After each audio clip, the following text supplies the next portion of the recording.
historia no contada. Programa de investigación y divulgación histórica. Investigaciones realizadas con pruebas documentales, testificables y monumentales. La historia que no está escrita en los libros oficiales. La historia no contada. Bienvenidos. Amigos, amigas, gracias por el favor de su atención en este programa, donde hoy hablaremos de la historia no contada de uno de los panteones más bellos, si no es que es el más bello de la Ciudad de México, que es el Panteón Francés de la Piedad, que precisamente dice con sede en las esquinas de Avenida Cuauhtémoc y el viaducto Miguel Alemán. Su origen data de a mediados del siglo XIX. Tras la aparición de las leyes de reforma, los panteones y camposantos dejaron de ser administrados por la Iglesia Católica para transformarse en instituciones civiles, públicas y particulares.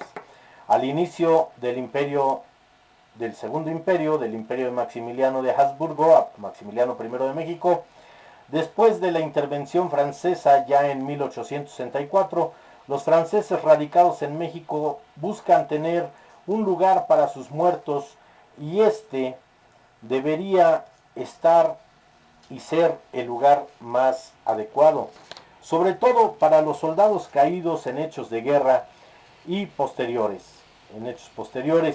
y para este fin existían dos opciones: un terreno por la ribera de San Cosme, ubicado por la capilla del Panteón Británico, y el Panteón Norteamericano, que ahí es donde están enterrados, ¿qué serán? Son como 500 cuerpos, poco más o menos, en una fosa común, en un monumento común, de los caídos, los soldados norteamericanos caídos en la guerra del 47, los que ya no se pueden trasladar, los que ya, pues, por situaciones de guerra de 3 años, pero sobre todo lo del 47, lo que pasa aquí en la Ciudad de México, pues ahí están enterrados, ¿verdad?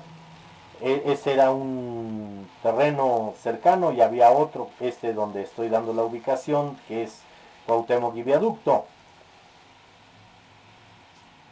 El otro terreno por el pueblo de La Piedad, al sur de la ciudad, y al final se decidió por junto a la iglesia de Santiago.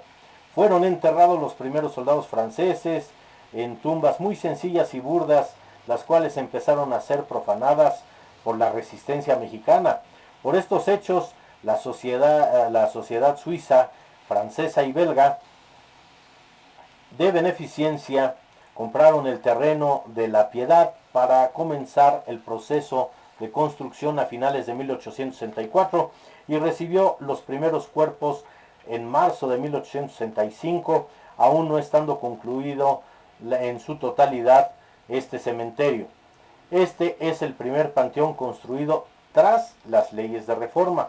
Para su diseño se basaron en los principales e importantes cementerios franceses, como el de Montparnasse, y su diseño se le conoce como la corriente de los cementerios jardín, que son integrados a la naturaleza con vegetación abundante y sepulturas de tierra, todo esto conformando un aire de paz, tranquilidad, y de alguna manera arrojando la idea de un descanso eterno.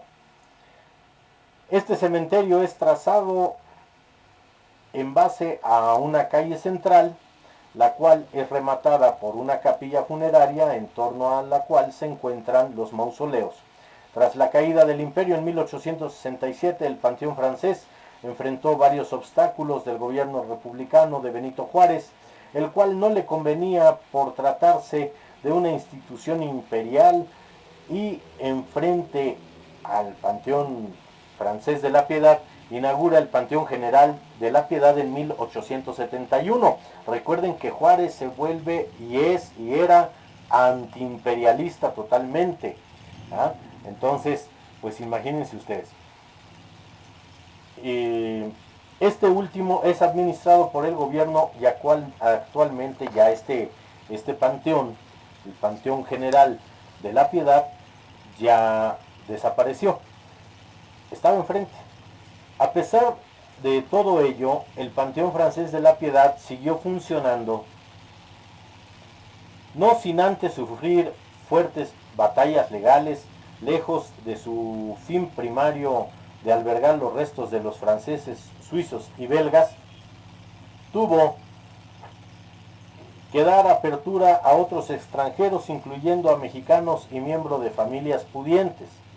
En 1877 el panteón es ampliado y su mejor época es durante el Porfiriato por la corriente afrancesada que vivía la sociedad en esa época y por la cual las familias aristócratas y toda la aristocracia mexicana buscaban enterrar ahí a sus difuntos en el Panteón Francés de la Piedad, realizándose hermosos monumentos funerarios de estilos neogótico, neorrománico,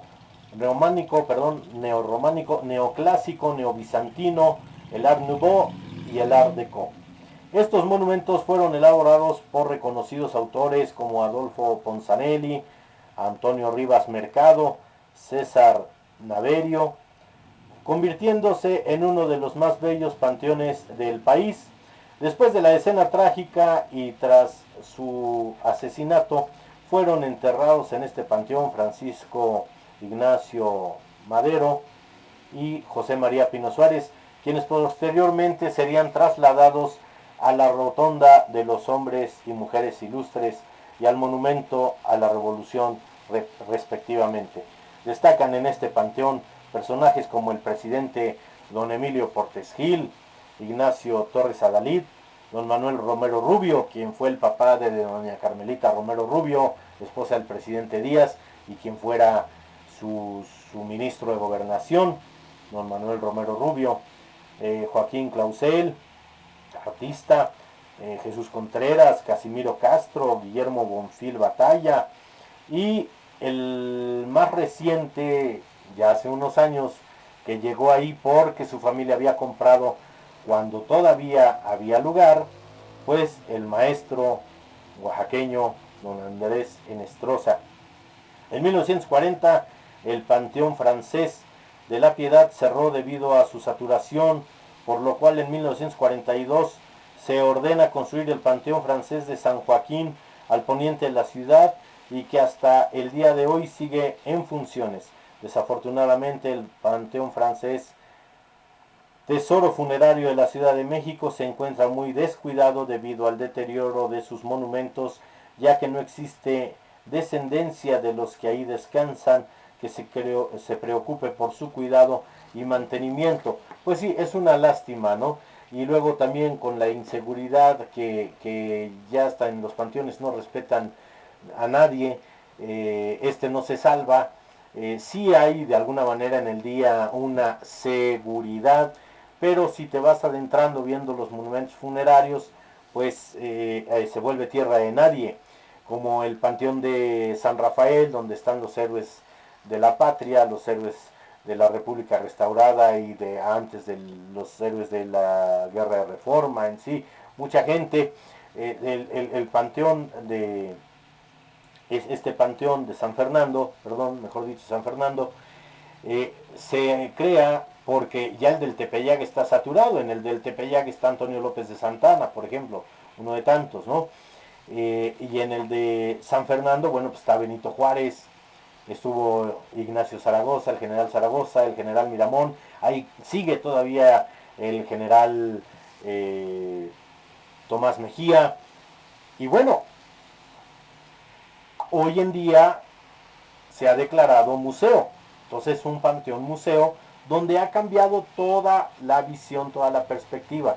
Ojalá se hiciera lo mismo con el Panteón Francés de la Piedad, pero para eso, bueno, pues habría que tener otra visión, otros criterios que los que están al mando en el gobierno de la cuestión, al mando de la cuestión cultural, pues ojalá tuvieran esa visión.